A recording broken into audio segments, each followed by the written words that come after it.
दूसरी बात ये कि अब लोग हाथ में खाली सिलेंडर लेकर ये कह रहे हैं कि वो जो एक गाना था ना कि वो भर दे झोली मेरी सरकार है मदीना, तो अब लोग कह रहे हैं कि भर दे खाली सिलेंडर मेरा वो नरेंद्र, लौट कर मैं ना जाऊंगा खाली। ट्रंप और नेतन्याहू प्यारे, बचपन के दोस्त हैं तुम्हारे, फोन घुमा के वॉर रुकवा दो, एलपीजी हो रही है जी पर भारी। और बाबा रामदेव जिसकी बेचारे की एक आंख से काना था वो, ठीक है, 2.25 आंख वाला, उस तक का दिमाग और आंख दोनों खुल गई।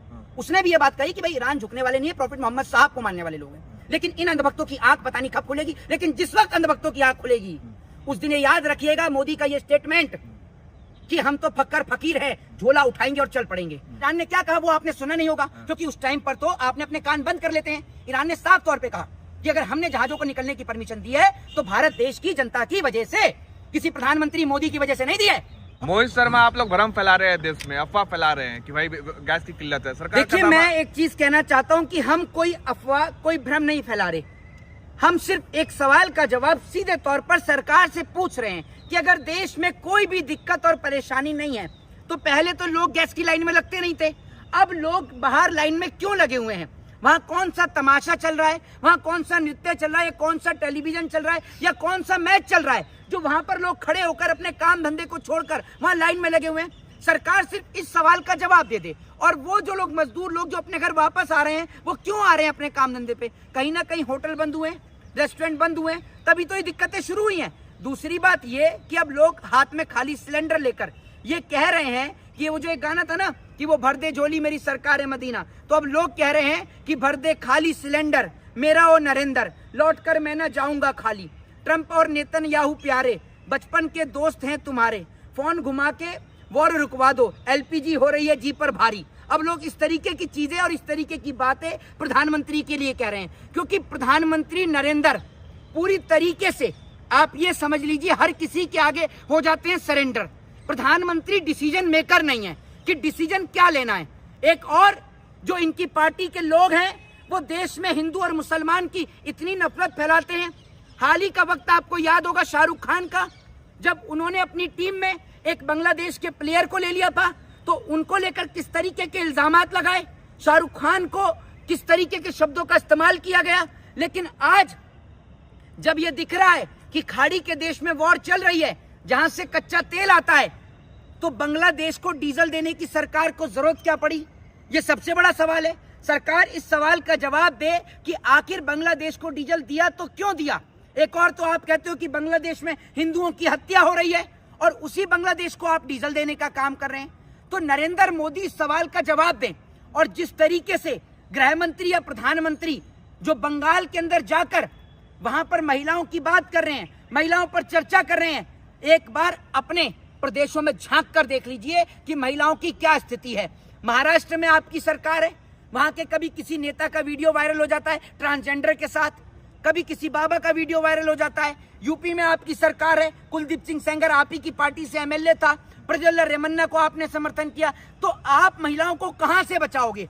महिलाओं को असली खतरा ना इस देश में किसी हिंदू, मुस्लिम, सिख और ईसाई से, असली खतरा महिलाओं को और देश को सिर्फ भाजपा और भाजपा के नेताओं से है। और जिस देश का प्रधानमंत्री खड़े होकर झूठ बोलता हो, जनता से झूठे वादे करता हो, उस देश की जनता ऐसे प्रधानमंत्री को क्यों चुनेगी? इस सवाल का जवाब दे दीजिए। लेकिन मोहित शर्मा, आप लोगों को सोचना चाहिए कि पूरी दुनिया की जहाज वहाँ हॉर्मुज स्ट्रेट पे रुकी भी है, लेकिन भारत की जहाज भारत के झंडे वाला आ रहा है। मोदी जी की विदेश नीति देखिए। असल में क्या है, एक चीज ये है कि आप लोगों को तो किसी चीज से कोई फर्क पड़ता नहीं है देश में, चाहे गैस बचे, तेल बचे या ना बचे, क्योंकि आपका तो सीधा डायरेक्ट ये है, उठा गोबर और मुंह में खा। आपको तो फिल्टर करने की भी जरूरत नहीं है, तभी तो आपको हकीकत का नहीं पता। ईरान ने क्या कहा वो आपने सुना नहीं होगा, क्योंकि उस टाइम पर तो आपने अपने कान बंद कर लेते हैं। ईरान ने साफ तौर पे कहा कि अगर हमने जहाजों को निकलने की परमिशन दी है तो भारत देश की जनता की वजह से, किसी प्रधानमंत्री मोदी की वजह से नहीं दी है। और अगर एक बात आप मुझे बताइए, प्रधानमंत्री तो कुछ बोल ही नहीं रहे हैं। प्रधानमंत्री तो जब जब देश पर आती है संकट, वो तो अभी विदेश के दरवाजे बंद हैं, वरना मोदी जी सबसे पहले बाहर जाते हुए दिखते हैं देश से। मणिपुर का संकट उठा लीजिए, पहलगांव उठा लीजिए, पुलवामा उठा लीजिए, कब रहे मोदी देश में, ये तो बता दो। कोरोना काल में देखिए कैसे देश को संभाला। मोदी नहीं होता तो क्या होता है? संभाल पाता कोई? मोदी तभी तो संभाला उसने कोरोना के आपदा को। एक बात आपको बताऊं, ये जो आप कह रहे हैं कि मोदी नहीं होते, पोलियो का नाम सुना था? अगर पिछली सरकारें पोलियो का इंजेक्शन नहीं लगाती ना तो ये टेढ़े मेढ़े पैदा होते, डिजाइनर, समझ गए?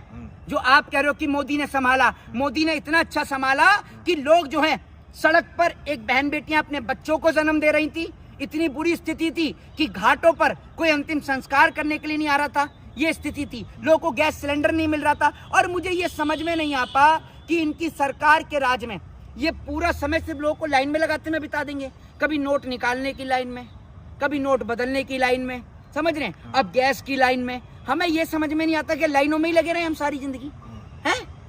अरे भाई, देश बदल रहा है, देश विकास कर रहा है, जो 70 साल का गड्ढा है, वाकई में देश बदल रहा है। और देश इतना अच्छा बदल रहा है कि जहां पूरी दुनिया में लोग तकनीकी लेके आ रहे हैं, हमारा सरेंडर हमें वापस वहीं लाके खड़ा कर रहा है।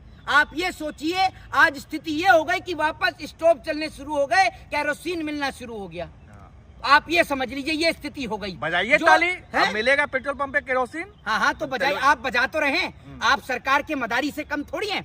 आप तो सरकार जिस तरीके से राजा महाराजा भांड रखते थे ना, ढोल बजा के प्रचार करने के लिए, सरकार ने आपको रख रखा है।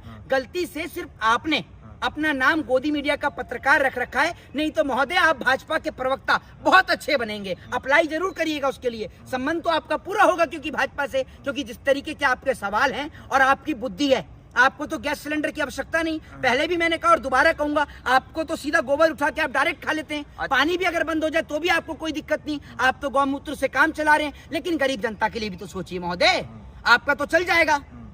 अच्छा, मोहित शर्मा जो अनभक्त मुसलमानों का बॉयकॉट करते थे, अब ईरान से गैस नहीं आ रहा है तो हाल बुरा हो गया, उनको क्या कहेंगे? नहीं तो आप मुझे ये बताइए ना, पहली बात तो ये है कि ईरान का गैस ना ले। नहीं, मैं आपको, अरे अंधभक्तों की आप क्या सुनेंगे? अंधभक्तों की जिंदगी इस तरीके से है कि जिसको कल को गाली देनी पड़ती है, अगले दिन उसी की तारीफ करनी पड़ती है। उनकी जिंदगी बहुत खराब है, उनकी आप क्या समझेंगे? कल तक ट्रंप की तारीफ हो रही थी, आज ट्रंप को बुरा बता रहे हैं, समझ रहे हैं? कल तक जिस विपक्ष के नेता को वो गलत कहते थे, हेमंत बिस्वा शर्मा को, वो हेमंत बिस्वा शर्मा आज बीजेपी में आ गया, सीएम बन गया। तो इनकी तो जिंदगी बहुत खराब है, क्योंकि असल में अपनी आंख से ये अंधे हैं और अपनी जबान के ये गूंगे हैं, अपने कान से ये बहरे हैं, दूसरे के कान से, दूसरे की आंख से और दूसरे के जबान से ये लोग सुनते हैं, बोलते हैं। ये व्हाट्सएप यूनिवर्सिटी का ज्ञान जो पढ़ते हैं, जिस दिन ये व्हाट्सएप का ज्ञान छोड़कर किताबों का ज्ञान पढ़ने लग गए ना, उस दिन ये अंधभक्त नहीं कहलाएंगे, उस दिन ये देशभक्त कहलाएंगे, ये याद रखिएगा। आप लोग तो लगातार देश के विरोध में बात करते रहते हैं। ओहो, शिक्षा की बात कर दी तो मैडम को सबसे ज्यादा तकलीफ हो गई। आप खुद कितना, मैडम ये बताइए, कि देश के लिए बात करती हैं? आपके परिवार से कितने लोग सेना में बताइए हैं? आपने खुद सेना की तैयारी क्यों नहीं करी? अगर आपका देश के प्रति इतना प्यार था। मेरे घर, एक मिनट रुक जाइए, मेरे घर और परिवार से तो सेना में लोग हैं। आपके घर से है कोई सेना में? है जो आप बात कर रहे हैं, मेरे को कह रही है कि आप देश के खिलाफ बोल रहे हैं। तो संकट पूरा देश में, सब में आया है ना, ये थोड़ी ना भारत के ऊपर आया है संकट। दुनिया में संकट है भाई, दुनिया में संकट है। आप लोग बस एक बात नहीं, मुझे आप ये बताइए, अगर पूरी दुनिया में संकट है, पूरी दुनिया तो डेवलप भी है, तो हमारा देश डेवलप है? ये आप मुझे बताइए। पूरी दुनिया में कई देश तो ऐसे हैं जहाँ पर लोग पीपल के पत्ते बांध के घूम रहे हैं, तो आप क्यों नहीं कर रहे ये काम? आप भी करिए, हैं? और जब पूरी दुनिया के अंदर लोगों को क्या क्या सुविधा और फैसिलिटी मिलती हैं, यहाँ तो नहीं मिलती, तो वहां आप कंपैरिजन नहीं करते हैं? विदेश की कितनी कंट्रियां ऐसी हैं जहां पर रेपिस्ट को फांसी दे दी जाती है, यहाँ पर क्यों नहीं दिलवाती? मतलब अगर वहां संकट है तो यहाँ संकट दिखाएंगी, है? किस तरीके की आपकी सोच है? ठेका ले रखा है विरोध करने का। किसने? आपने। तो आपने सरकार के तलवे चाटने का ठेका ले रखा है? सरकार का पक्ष धरने का ठेका ले रखा है आपने? बताइए आप मुझे। और आपको तो शर्म आनी चाहिए, एक महिला होकर आप अगर सरकार का विरोध नहीं कर सकती। उठाकर देखिए महाराष्ट्र, उठाकर देखिए यूपी, उठाकर देखिए उत्तराखंड, किस तरीके से बहन बेटियों पर अत्याचार हो रहा है। आपको तो शर्म आनी चाहिए।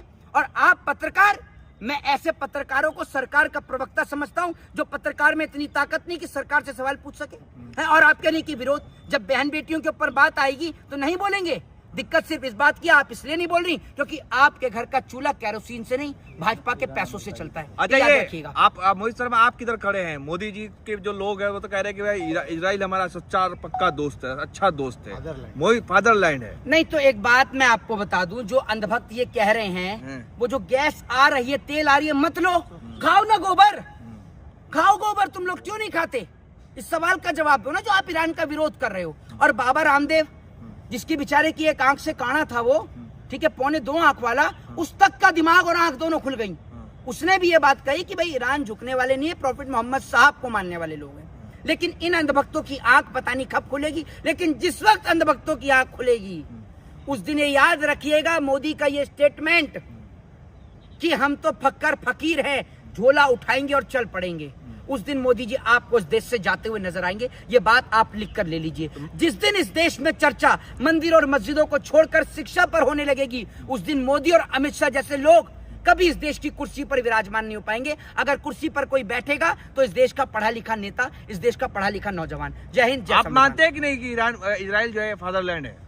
आपको मानने की जरूरत है, आप मानिए, क्योंकि संबित पात्रा के कहने पर आप मोदी को भी अपना बाप मान लेते हैं, तो आप उनके कहने पे उसको भी मान सकते हैं। हमारे पिताजी घर पे बैठे हैं, माफ कीजिएगा। जय हिंद, जय संविधान।